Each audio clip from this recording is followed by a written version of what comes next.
പ്രിയപ്പെട്ടവരെ, ഈ ഗൾഫ് മേഖലയിലുള്ള രാജ്യം ബഹ്റൈനെക്കുറിച്ച് ഒരു കടലിലാണ് കിടക്കുന്നതെന്ന് എല്ലാവർക്കും അറിയാമല്ലോ. അറേബ്യൻ ഗൾഫ്, പഴയ പേർഷ്യൻ ഗൾഫ്. എന്നാൽ ബഹ്റൈൻ എന്ന് വെച്ചാൽ കടലാണെന്ന് എല്ലാവർക്കും അറിയാം. ബഹ്റൈൻ എന്ന് വെച്ചാൽ രണ്ട് കടലാണെന്നും അറിയാം. എന്നോട് വ്യക്തിപരമായിട്ട് ഒരുപാട് ആളുകൾ കാണുമ്പോൾ ചോദിച്ചിട്ടുള്ളൊരു ചോദ്യത്തിൻ്റെ ശരിയായ ഉത്തരം കണ്ടെത്താനുള്ള ശ്രമമാണ് ഈ വീഡിയോയിൽ. ബഹ്റൈൻ എന്ന് വെച്ചാൽ രണ്ട് കടൽ എന്നർത്ഥം വരികയും എന്നാൽ എവിടെ രണ്ട് കടൽ, ഈ ചോദ്യമാണ് ഞാൻ നേരിട്ടുള്ളത്. ഞാൻ ബഹ്റൈനിൽ പലവട്ടം പോയിട്ടുണ്ട്. അവിടത്തുകാരും ചോദിച്ചിട്ടുണ്ട്. ഇത് ഗൂഗിൾ ചെയ്താലോ പരിശോധിച്ചാലോ ഒക്കെ കിട്ടുന്ന ചില കാര്യങ്ങളുണ്ടെങ്കിലും നമ്മൾ മനസ്സിലാക്കേണ്ട ഒരു കാര്യം, വളരെ പ്രധാനമായിട്ട് ഏറ്റവും കൂടുതൽ പണ്ഡിതന്മാർ പറയുന്നൊരു കാര്യം നിങ്ങളെ ശ്രദ്ധയപ്പെടുത്താൻ വേണ്ടിയാണ് ഞാനിപ്പോൾ സംസാരിക്കാൻ ഉദ്ദേശിക്കുന്നത്. സാധാരണ ഉപ്പ് കടൽ അല്ലെങ്കിൽ ഉപ്പ് വെള്ളമുള്ള കടൽ എന്ന് നമ്മൾ പറയുമല്ലോ. ഇപ്പോൾ പേർഷ്യൻ ഗൾഫിൻ്റെ ഒരു ഭാഗത്ത് ഏതാണ്ട് സൗദിയോട് ചേർന്നിട്ടാണ് ഈ കാണുന്ന ബഹ്റൈൻ എന്ന ചെറിയ ഐലൻഡ് സ്ഥിതി ചെയ്യുന്നത്. ഒരു കടൽ ഭാഗം നമുക്ക് ഉപ്പുവെള്ളത്തിൻ്റെ കടലായി സങ്കല്പിക്കാം. എന്നാൽ മറുഭാഗം എന്താണ്? അപ്പുറത്ത് കിടക്കുന്ന കടലും അത് തന്നെയാണല്ലോ. അപ്പോൾ പിന്നെ അങ്ങനെ പറയുന്നതിൽ അർത്ഥമില്ലല്ലോ രണ്ട് കടലെന്ന്.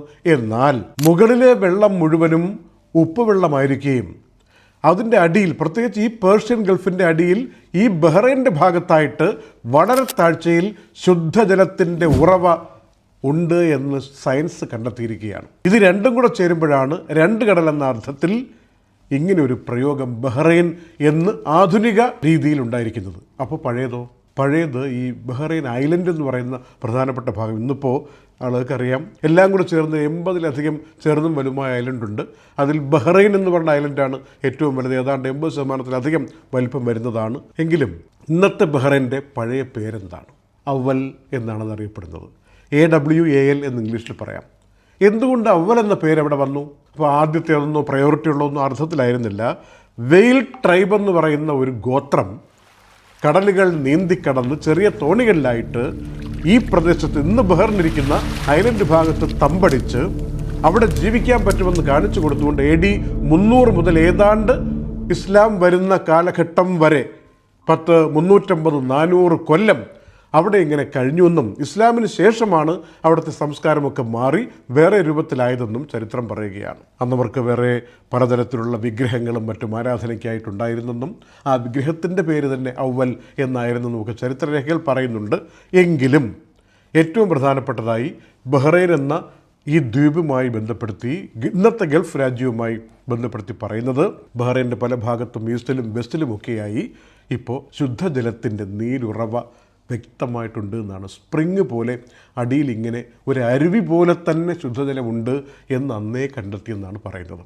ബഹ്റൈൻ ഒരുപാട് അത്ഭുതങ്ങളുടെ കലവറയാണ്. ഗൾഫ് മേഖലയിൽ ആദ്യമായിട്ട് എണ്ണ കണ്ടെത്തിയത് എവിടെയാണ്? 1930-കളിൽ. അതിൻ്റെ തുടക്കത്തിൽ തന്നെ ബഹ്റൈനിലായിരുന്നു. പിന്നീടാണ് സൗദി അറേബ്യയും UAEയും ഒക്കെ ഈ എണ്ണ ഉൽപ്പാദന കാര്യങ്ങളിലേക്ക് വരുന്നത്. അങ്ങനെ ബഹ്റൈൻ ഒരുപാട് ബ്രിട്ടീഷ് ഇൻഫ്ലുവൻസിൽ കഴിഞ്ഞിരുന്ന പഴയ ബഹ്റൈന് പറയാൻ ഒരുപാട് കാരണങ്ങളുണ്ട്. ഏതായാലും ഇത് ചോദിച്ചവരുടെ സമക്ഷം ഇങ്ങനെ ഒരു കാര്യം എനിക്കറിയാവുന്നത്, എൻ്റെ റിസർച്ചിൽ വന്നത് സൂചിപ്പിച്ചു എന്ന് മാത്രം. അപ്പോൾ ഇനി എപ്പോഴെങ്കിലും ബഹ്റൈനിൽ പോകുമ്പോൾ ഈ ചെറിയ സ്ഥലത്ത് ചെല്ലുമ്പോൾ മനസ്സിൽ വരിക, എന്തുകൊണ്ടാണ് രണ്ട് കടലെന്ന് ഉദ്ദേശിക്കുന്നത്? ശുദ്ധജലത്തിൻ്റെ നീരുറവ അടിയിലുള്ള കടൽ ഭാഗം എന്ന അർത്ഥത്തിലും മുകളിൽ ഉപ്പുവെള്ളമുള്ള കടൽ എന്ന അർത്ഥത്തിലും. പിന്നെ ഒരു 25 കിലോമീറ്റർ അൽ ജസ്രയിൽ അങ്ങോട്ട് കടന്നാൽ സൗദി അറേബ്യയായി, അൽഖോബാറായി രണ്ട് കടലിനെ അങ്ങനെ ബന്ധിപ്പിക്കുന്ന ഒരു കിങ് ഫഹദ് കോസ്വേ വലിയ അത്ഭുതമായിട്ട് കുടികൊള്ളുകയാണ്. അതിലേക്ക് യാത്ര ചെയ്തിട്ട് ആരെങ്കിലും ഇത് കേൾക്കുന്നവരുണ്ടെങ്കിൽ അതിലെ യാത്ര ചെയ്തതിൻ്റെ വിഷ്വൽസൊക്കെ ഒന്ന് അയച്ചു തരണേ. Thank you.